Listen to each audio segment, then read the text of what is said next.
City Council work session to order. It is Monday, September 9th, 2024. And we'll do a quick roll call for the record to make it easier for Melissa. So do you want to just go down the list real quick? I do not have a list of everyone. Okay. So let me go around the room. So Councilor Cross is here. And then Councilor Duran. Here. Council President Starr. Here. Councilor Kohler. Here. Councilor Reed. Here. And myself, Mayor Clark. So we are here. And I'll turn it over to the Parks Chair to call the Parks Board to order.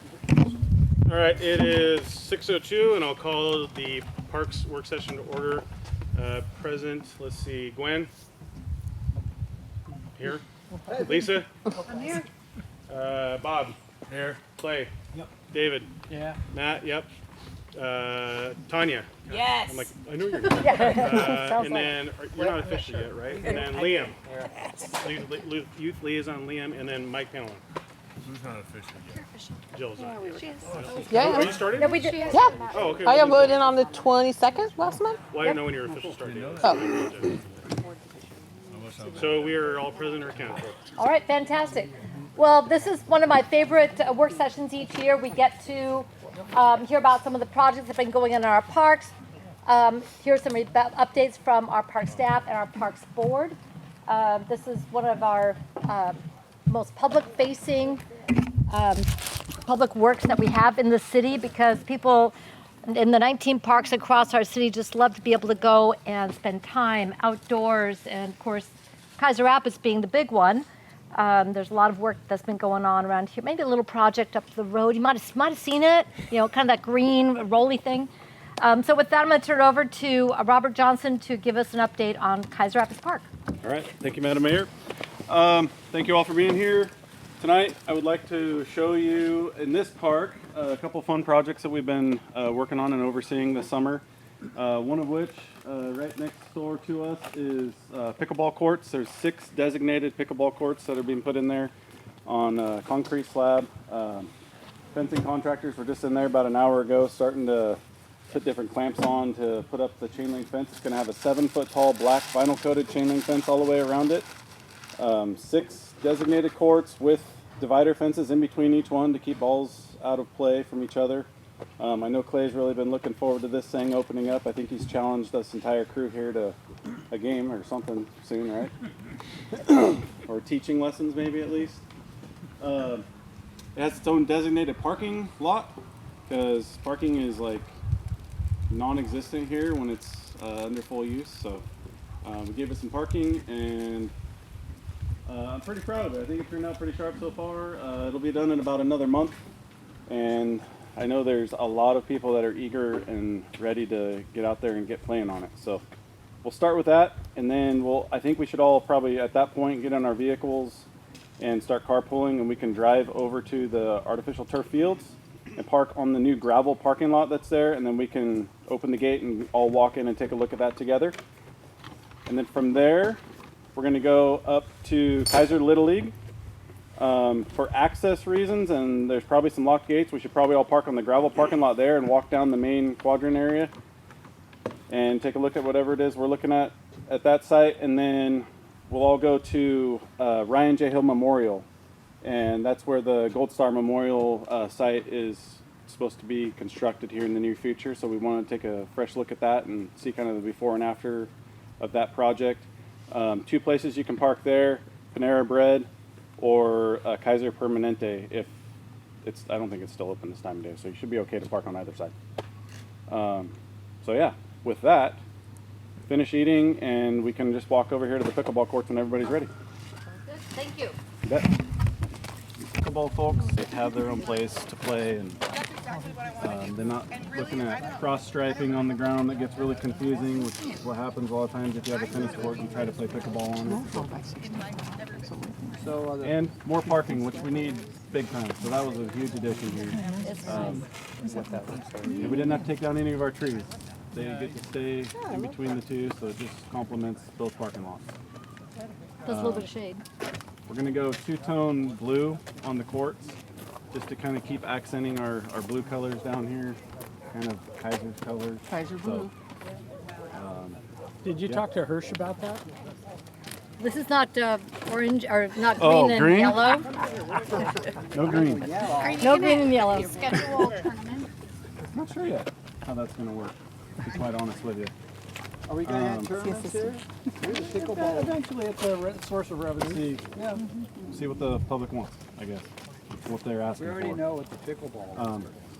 I could see tournaments being a benefit, and I could also see tournaments being a big deterrent for public coming down and playing open play games. Can I suggest the first tournament's called the Vlasic Classic? Classic, classic. Got it. It could be a big deal. That's sweet. Okay, here we go. I relish these comments.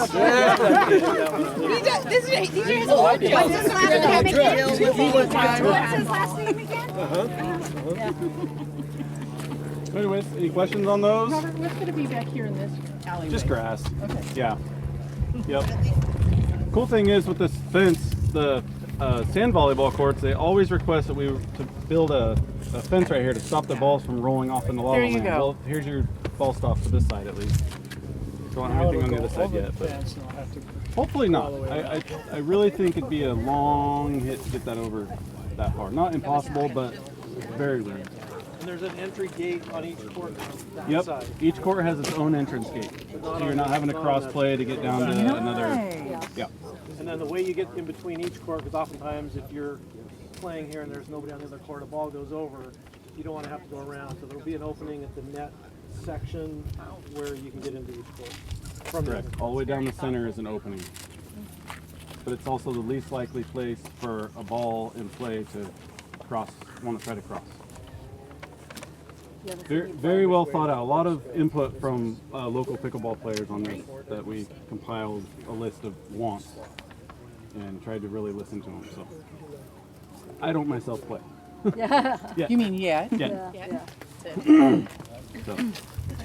Anyways, there it is. Be a new destination. Yep, for sure. Yep. It will attract people, for sure. We've already had folks reach out to us that are very excited and eager to get on this court, so lots of people. Which is probably keep in the back of your mind on scheduling. Yeah. There's probably going to have to be some system put into place so groups that want to come in can schedule certain times, open play times, and then scheduled times. Yeah. There's just such a large interest. We're going to get a lot of people lining up, and rather than sitting waiting like tennis, they're going to want to come down to your play and then get on with their day. So just a thought from what I'm hearing in the community, and I think a lot of us are hearing, is this is going to be a big deal. Yep. Okay, to go with Matt, big deal. But he already did that. There is a quasi, somewhat organized system of setting up play that's it's not specific to this, but you can get on a part out where they can see who's there. If everybody does, the problem is everybody doesn't use it, and so then you have this somewhat of a conflict. But there is a system where it's called Playtime Scheduler. It's up in public, and we could be a part of that. It doesn't cost anything, but there's also the Well, if there was a self-governing. QR code. If there was a QR code, yeah. Here where they could scan and they could have it in their phone, then they would know, you know, I check in, I'm playing court 1, boom, it's on there and it shows up. The other one is this, some facilities, I do travel a lot in pickleball events, and there are some facilities that have webcams up where you can see how crowded it is before you get out. You can't even. Is this going to be near one of our new parks? Yeah. Well, there we go. So what was music? Tree post. I like it. Camera okay. One there and then one there. So are they, do you want to talk about that for a minute? Because putting the cameras in the parks, I know that's more the police work, but just the installation to bring everybody up to speed. You guys, park cams. If you look over here to the parking lot, the parking lot for the big toy, and kind of in the tree you see a post with a box at the top of it. Okay? That will be a security camera installation. Okay? There's one there, and there's one down at the boat ramp. Okay? These And are one at the placed. bathroom. These are one at the bathrooms too. I forgot about that one. These are being placed in cooperation in conjunction with the police department. They are a security camera, and they're not monitored, but they are recorded, I will say, okay? So that if something happens in the park, the police will look at the footage and see if they can find the little devils that are causing the problem and help solve the crime. There are no cameras up yet. They're coming soon. The poles are all up in all the parks, and all the electrical part of it's done. I believe the cameras should be up in about the next 3 to 4 weeks. Sweet. So there's cameras at this Kaiser Rapids, Little League, Bob Newton, Willamette Manor, Skate park. Skate Park. Are they recording off-site? Yes, it's stored at the police department on their servers. So, yeah, yep. And a big shout out to our police for really working on the data side of that. Their expertise have really made a difference in being able to do a lot of this in-house versus having to work on it with other contractors. So we have a really, really savvy group of officers to be able to do this kind of work. Any other questions? Yeah, Did you get that? Yes. I got it all. And I even have a question for you, Shepard. Or Robert. So these right now are not going to be scheduled, and in my opinion, it's really going to be a need with tournaments and whatnot. So why wouldn't we just start out if these are opening in a month? Has the Parks Committee talked about that? Having a scheduler because of like tournaments and whatnot, like the need. That's kind of what they were just talking about. Well, first of all, tournaments have to be scheduled well in advance. That's I mean, what we're I mean. talking months probably. Right. That's how they are now. So tournaments aren't going to happen until, I'm going to say, early spring at the Right. earliest, because that's when the weather's going to turn. But think- that's probably I why think they're- we have time if we're talking tournaments. If you're talking organized play, Yeah. I've sent Robert some screenshots of what other communities have used for how play is designated, what courts, what time, who can play, what, some ideas for us to use, because I go to different communities at least once a month for a week following some of the professional tournaments. So I've captured some of those that we can use and Yeah, how I we think want. that's awesome. I mean, I know the rec ones are probably 6 to 12 months out, and the more professional ones go 12 to 18 months because of. Yeah, there's not enough to do professional ones here, but we'll definitely attract some of the higher end outdoor play. Illahee gets the indoor play tournaments. Right. And I We're know that centrally Purple has located them and- and Woodburn has some. So I was Yeah. just thinking more along the ways of overflow play when they need more pickleball courts. So what does that look like when you guys have talked about it? Well, I think it needs to come to the next Parks Board meeting and be discussed. I mean, start it there and go from there. I can bring some material to the meeting to start the conversation off, and Yeah, it's gonna have to be trial and error in the beginning, you know. It might be a free-for-all, but then we'll know where to go from there.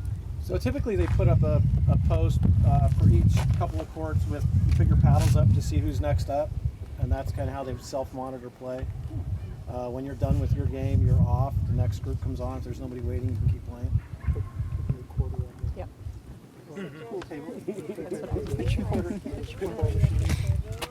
Would it be possible to do like one court is designated first come, first served, and the rest would be scheduled out so that, because people willing to show up. That's fair. at least one court, yeah. Yeah. You can do half and half, 2 and 4.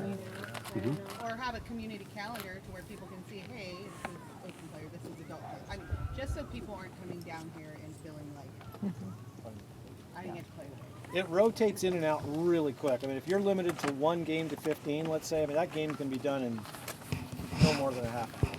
And if you got 6 of them going, it should cycle through hopefully pretty quick. Should. Right. Oh yeah, that's a big Should should. is the key Yeah. word. Yeah, there's a paddle rule, right, where you Yeah. put your paddle there Yep. and you claim in Yep. the next Yep. sport, And if there's people court. abusing it, I Yeah. mean, hopefully they're So you getting just bring called like out. 4 paddles, There you go. You got play a one. long time. Right, don't put out your paddles. And some courts can be designated for skill levels, like, this end on a Monday, Wednesday, Friday is for whatever level and above, and those down there are for more beginner, and you can offer instruction.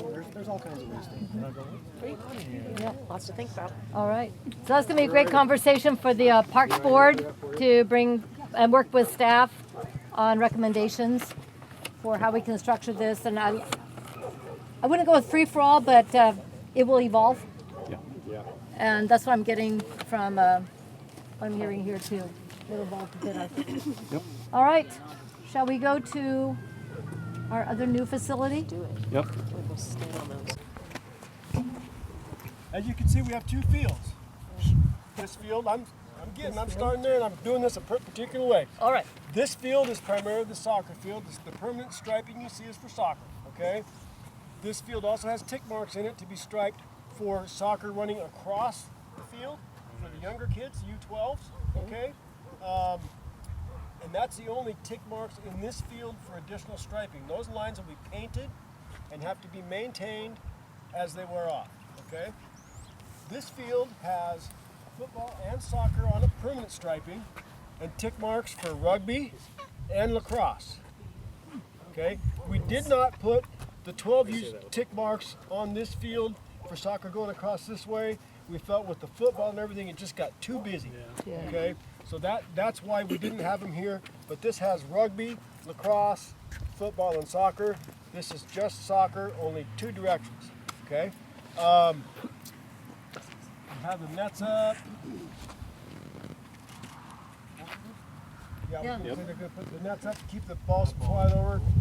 We have goals coming. They're on order. They should be here next week, we think. I think by the end of this week. End of this week. 4 full-size field goals that are like 8 by 24. No, that's not right. Yeah. 8 by 24, and then 4 7 by 21 for the U12s. Yep. Okay. We have a Connex right there at the end of the building.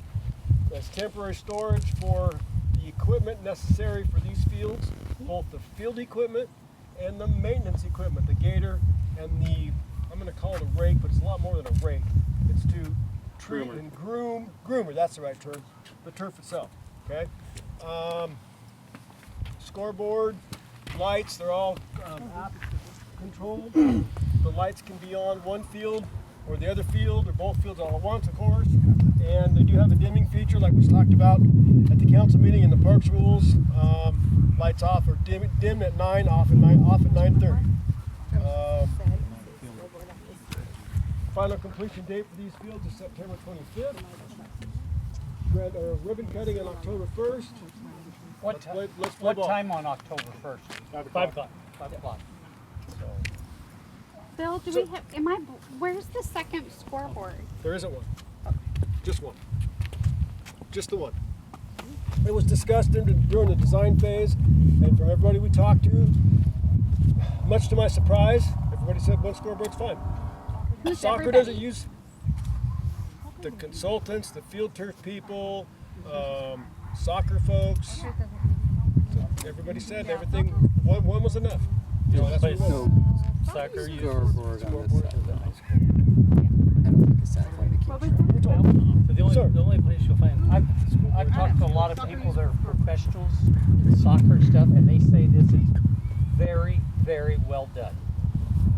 You got your money's worth. There's a finer AstroTurf fields around than this one here. So you guys Thank you, Clint. got it done. I've complimented the contractor on this project a couple different times because they have kept the cleanest job site I've ever seen. In all my career with the city and all my construction that I've been in, this was and still is the cleanest job site ever. And it's a large area, as you can see. They just did an amazing job. They do this on a regular basis. They're good at what they do. They specialize in turf fields, and I'm glad we got it. I like that. That's really good. Yes, ma'am. You may have answered this already, but that cleared area over there, kind of on to the east of the bathroom, what is that going to be? Oh, well, it looked like it had been graded or something. There's some, there was the leftover dirt from this project was taken over there and spread out. It's just going to be grass. That's our initial attempt to level out that swale that runs down through that part of the park. Okay.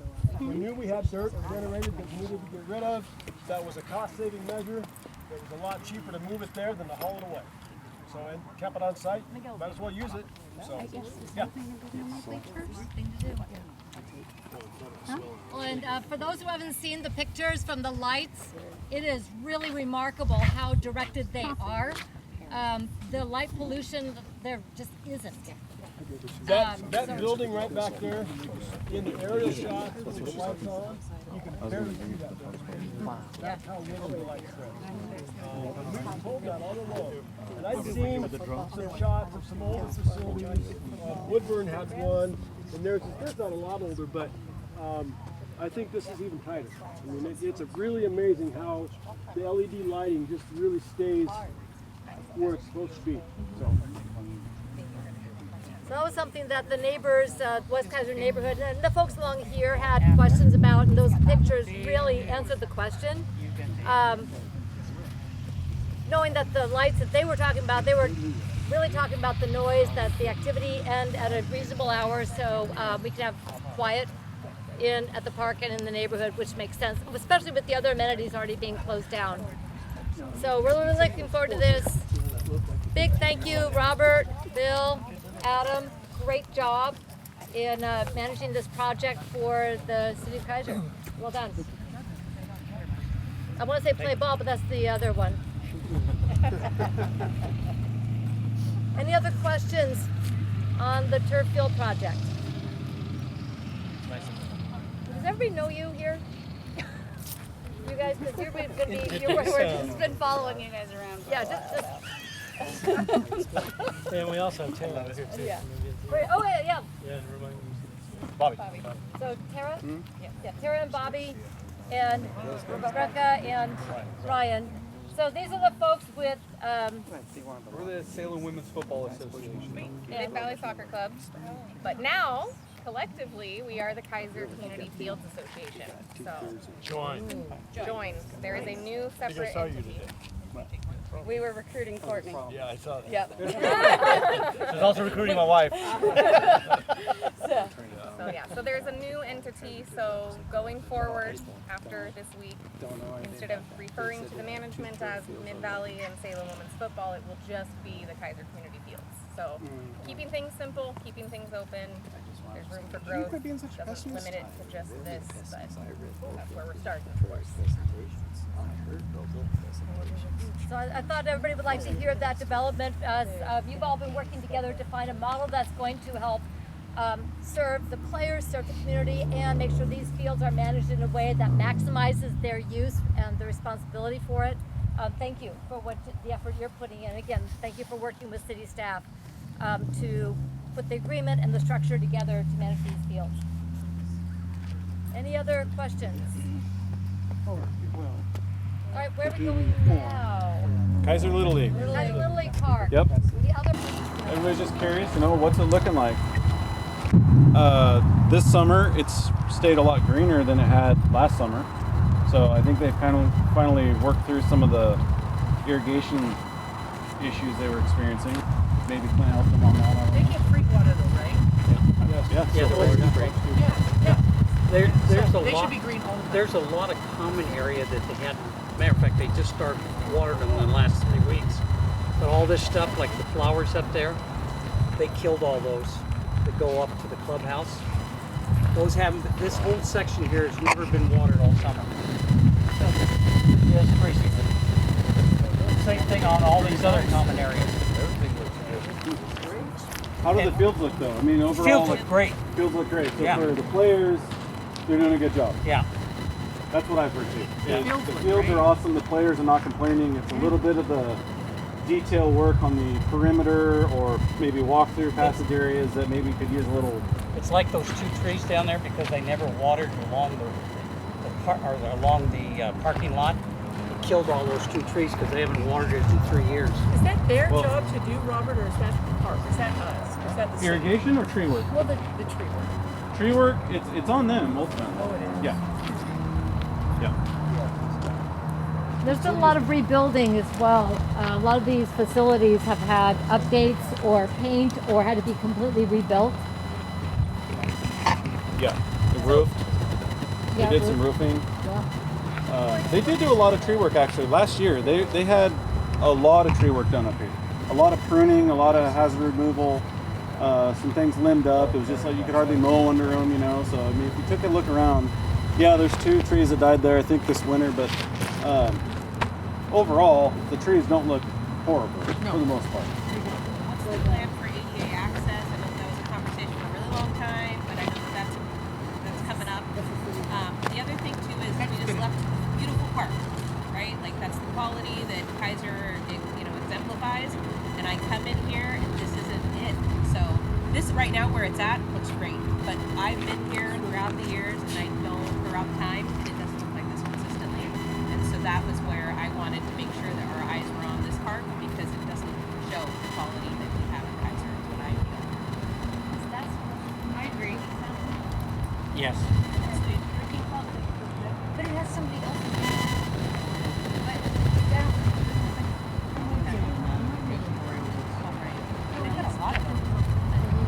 Robert? Yeah.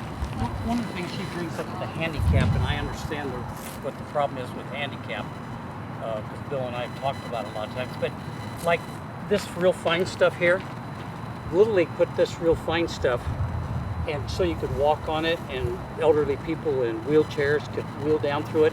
But now they brought in rock, this heavy rock, and it's hard to walk on. And same thing with that road over there.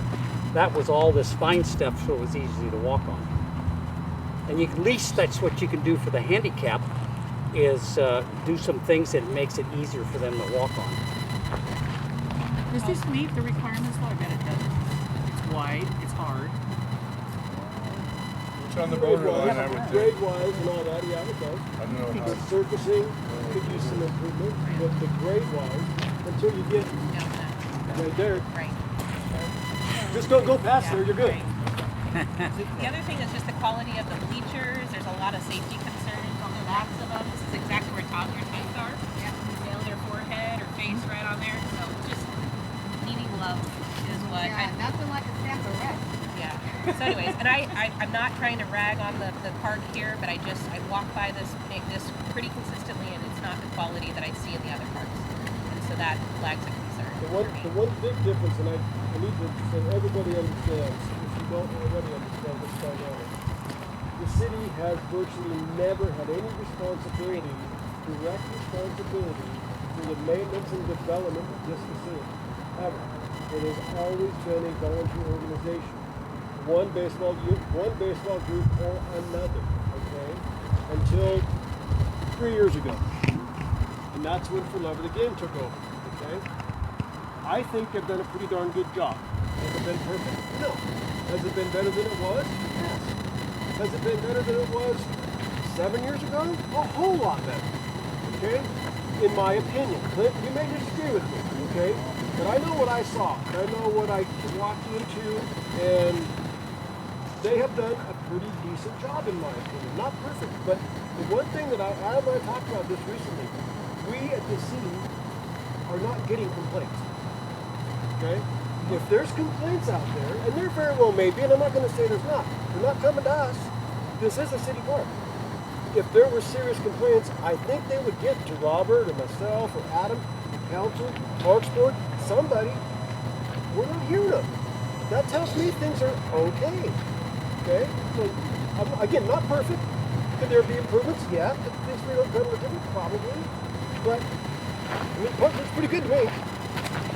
So, I just want to make sure for those that didn't understand that long-term dynamic of this facility, the city has never had any responsibilities up here, ever. Council. Thank you, Bill. But we still do have that responsibility every 1 or 2 years to look through and do a walkthrough, correct? With the minimum requirements. We walk through every year. Okay, so we do have that responsibility. Yeah. We've done it. Who does that walkthrough? I've personally done it with Vicky Walker. I've also been up here with Do you take somebody from the Parks Board? we haven't. No. Whose park is this, Matt? I don't remember who. Oh, David. Yeah, David's park. I might encourage either a Parks Board member or council or somebody to be part of that walkthrough, because otherwise we're not hearing the dialogue. And when I say we, I mean Parks or council. Just a thought. I do want to clarify one thing on the statement I made earlier about the city not having any responsibility of anything up here. We did have the responsibility of that paved parking lot, okay? And that came about because the city the water system needed a storage reservoir. And it was supposed to be sited at the end of Wiesner Drive. A local gentleman got mad at the then planning director, and challenged the zoning of that site for the tank. The tank was there, the pipe was in the ground, physical tank was on the site ready to be constructed, and the zoning was wrong. We had to find a place for it. And we didn't have anywhere except for this property, which was city property.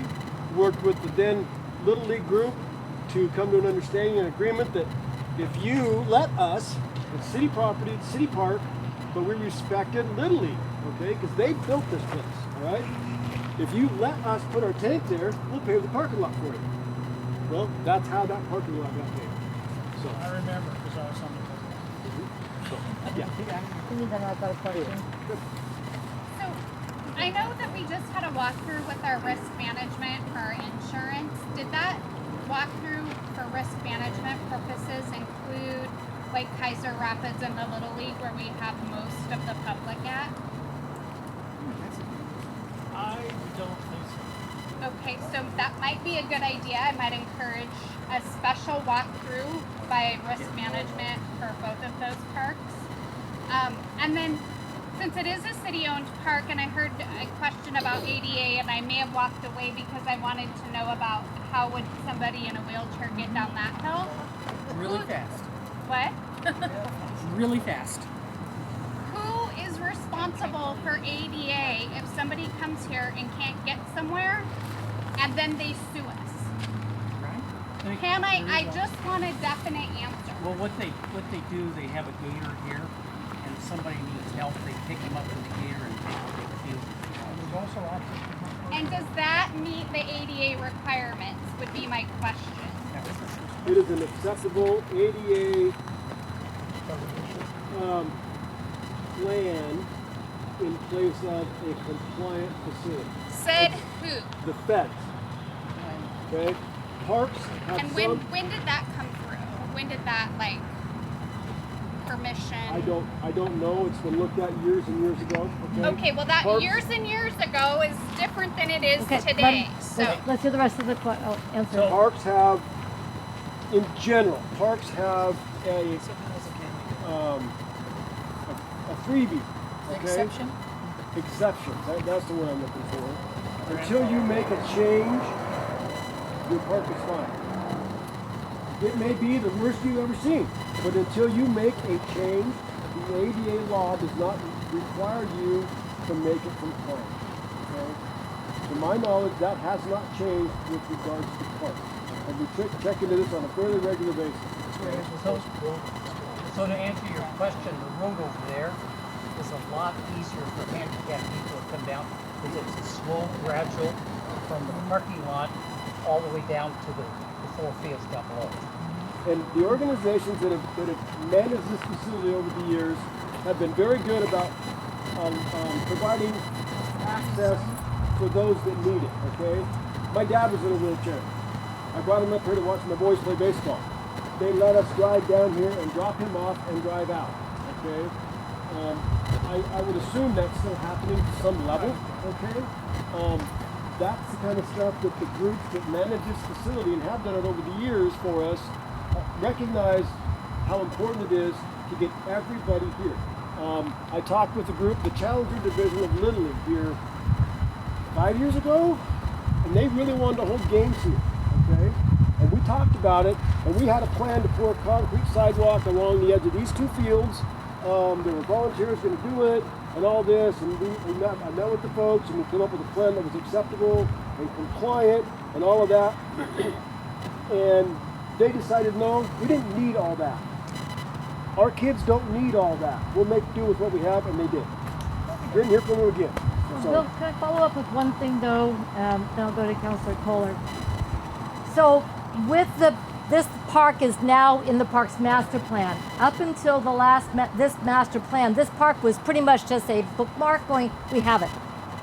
But when we did our update on our master plan, that's when we got serious about this park, recognizing that the time had come to help it evolve from volunteer management into something more stable and permanent. We heard from the organizations as their generations were beginning to change that they were more interested in doing the programming with their kids than also coming out and doing the very heavy duty maintenance that this park requires. So the master plan we have now includes this park, which does a couple of things.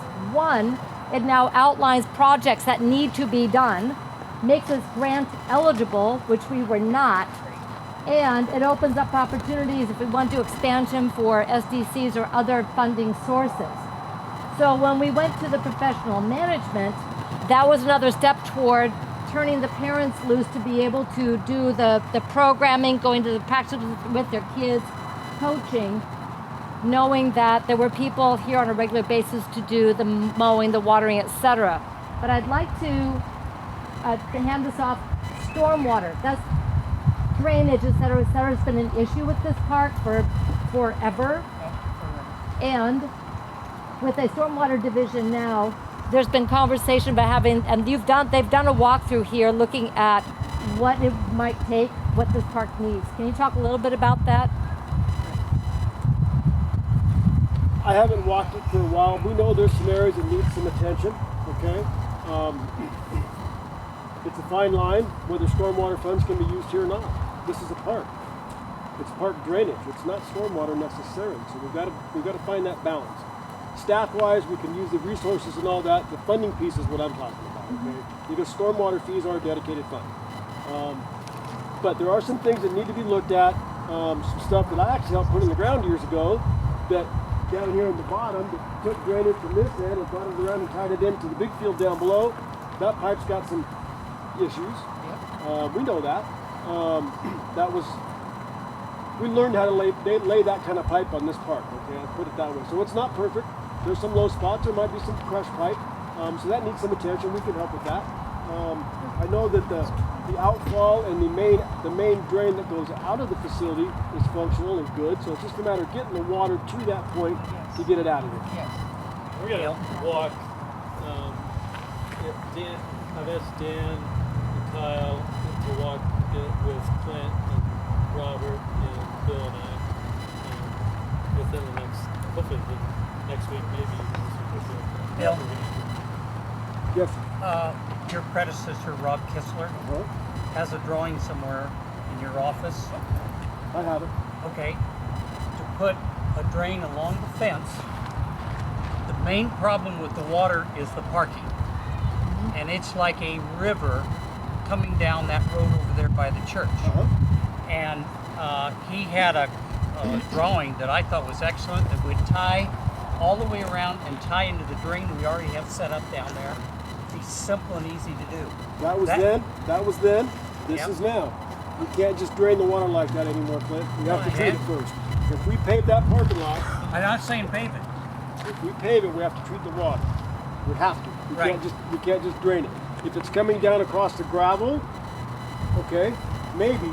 But the problem with doing that is if you put in that infrastructure to get it tied into down there, you got to leave room to treat the water when that gets paved. So there's different rules, Clint. I'm not saying it can't still happen. Okay. We just have new rules that we operate under than we did back then. Like it or not, and I don't like a lot of them honestly, but we don't have a choice. That's our stormwater permits, okay? And we can't violate those permits on any city property, be it a park, a roadway, or anything. Or bottom line, I could go to jail. I really don't want to go to jail. We don't care. I do. I do. We got your back, Jack. Yeah. But I mean, that's honestly, that is the real ultimate penalty for not complying with our permits. I personally could go to jail for that. And I think, to kind of tie ball on that, and then Lori, I'll go to you, is to really look at this park and this large facility from a little bit different lens. Because of the stormwater, and we wanted this parking lot paved for a long time. We've wanted to be able to get more parking in there, but it's that runoff, and we require stormwater facilities at every place where we do construction. We require on-site stormwater mitigation, and we can't accept ourselves. We've got to do that here. It's got to be infiltrated here, and it's got to be handled here. And we also need to be good neighbors. We have now more neighbors around us, so it's not like years before when we didn't have built-out neighborhoods or additional construction around us. So that's also a complicating factor. Lori, you had a question? Could SDC money be used for the drainage problems? Part of it. Now that it's in the master plan. That's what I thought. That changed. I That was a think game it's still the changer. same 13.6%. Still, you had nothing. You're right. No, you're right. Absolutely right. The other thing on the paving this parking lot, I just need everybody to hear this. If that gets paved, you're going to lose parking. You're gonna lose what? Lose parking. We've always done. I mean, that's just a given. There's no way you can park the number of cars on a striped, correct parking lot that's paved as you do here now. So that's one reason not to pave it. I'm not saying it's a good reason, but we all know parking is at a premium for this park. It's at a premium, so every single parking space is valuable. And that's been since time immemorial. You know, when my son played soccer, we actually played soccer down here way back in the day until we got kicked out because they wanted more baseball games. I can't imagine why, because soccer rules. But this was always along the edge, you know, along. I mean, people would just park wherever they could park a vehicle, and then their kids would come in. So this has been a problem since the beginning. But now it's an opportunity because it's in the master plan, because we have brought it up to be able to manage it more internally with the management company. Now we can make those plans and apply for more grants. Using the short fence to play pickleball. What's that? They're using the short fence to play pickleball. And there you have it. Pickleball rules. They're using the short fence to play pickleball. Okay. That is awesome. Any other questions on this park? Dan, I'm sorry, I didn't come back to you. I'm back to you now. Thank you. Back to handicap. So when I was on the board, we looked at different ways that we could do that, and we determined that about the only way to do a handicap accessible area here would be to put a sidewalk down between the field house and the fence, go down that way and come back, just make a big V there. But we didn't have the money to do it, so we couldn't do it. But now that it's in the master plan, it should be grant accessible, and it might be something they could do. So, And I'll bet you there's 88 grants. So there's lots of grant opportunities, and also as more of the improvements have been made. So if you kind of look around, all of the facilities now have this beautiful blue paint, kind of Celtic bluish. So that's been fantastic. There's been bleachers rebuilt. There's been dugouts rebuilt. There's turf for softball. What was the pitcher or bullpen? And so some of that was brought over. It was some of the leftovers from Volcano Stadium, so they donated that over here and installed it. So there's been a number of improvements that were above and beyond the contract that were also done here. But yeah, take a look around before we head to our next park. In about 5 minutes. Does that work? It doesn't work for a while. And it didn't work anymore. And it was too cost prohibitive to try and make it work because it would have been take it all apart and start over again. So our option was to forget about the water feature, leave the dry riverbed, and let the plants grow. That's what we have today. Then this Gold Star Memorial came along, and you know about that one. Yeah. So Ryan's mom, Shauna, came to a Parks Board meeting, it was about 2 or 3 months ago, and came with a group of people, and they presented the Gold Star Memorial idea to us.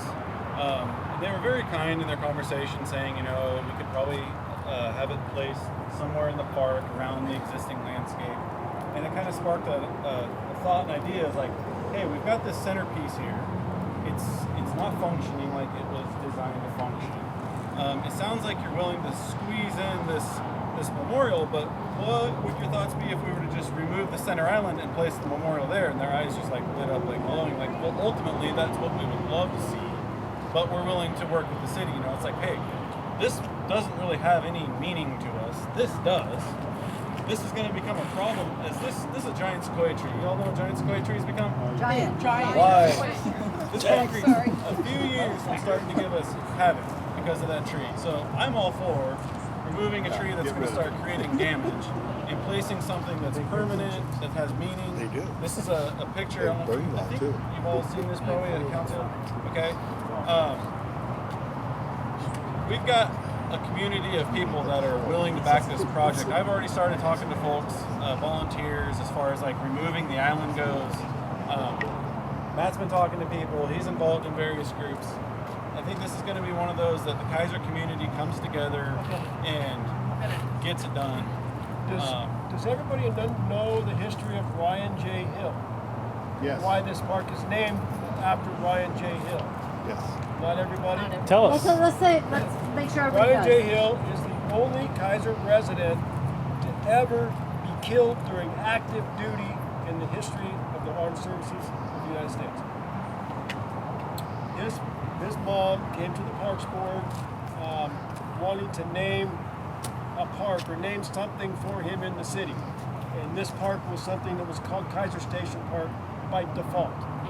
And it floated to the surface, went through the process, and was dedicated with a very, very moving ceremony put on by the National Guard.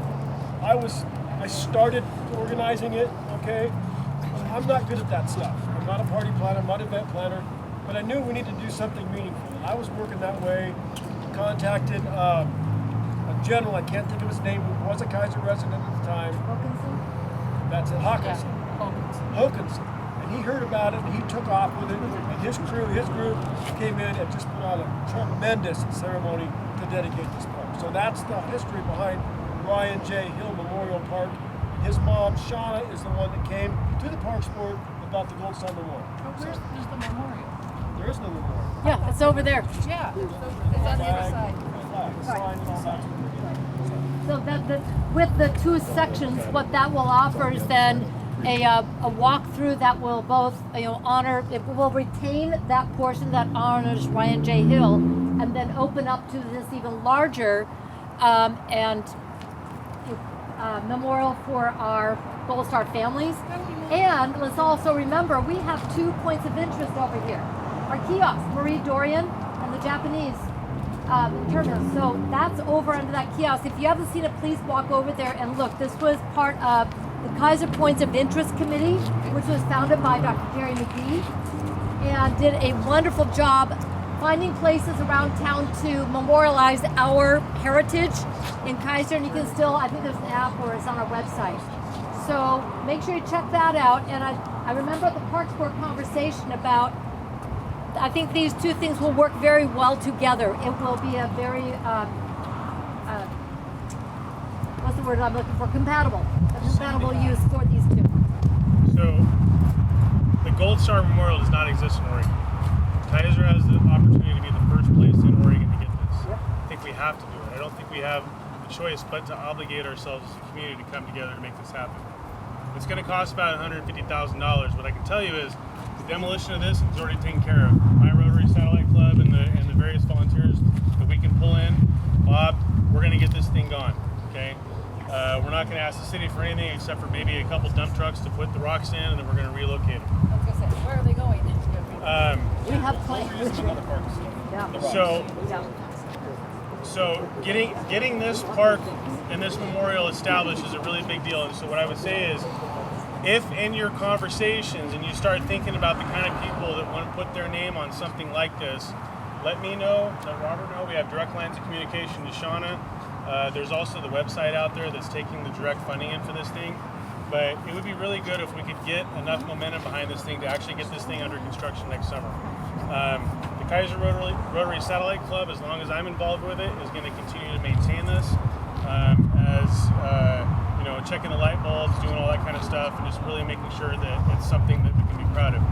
The fringe benefit of doing this is people actually choose to find these things and come to them. So we're not just going in and out, we're not just going to Chick-fil-A, we're coming to Kaiser Station in order to see the Gold Star Memorial. So let's get the momentum moving on this. I think there was unanimous support from the Parks Board and unanimous support from the council. As a veteran, I thank you. This is super important to those families that lost people. And we have to do our part as a community to honor that. And I'm super thankful for Robert. He's got a good connection to this park, and I think it deserves to be done. So if you have any questions about how to raise funds on it, let me know. I was just gonna say, this is would be the only one in Oregon. Yep, correct, yes. So, I mean, it's not just, people from Portland who come to, all over the state. Actually, the other connection Robert has, Robert knew Ryan. Yep. Went to school with him. Oh, way back. There's Way back. Way history. Way history. So would all Oregon families' names be listed?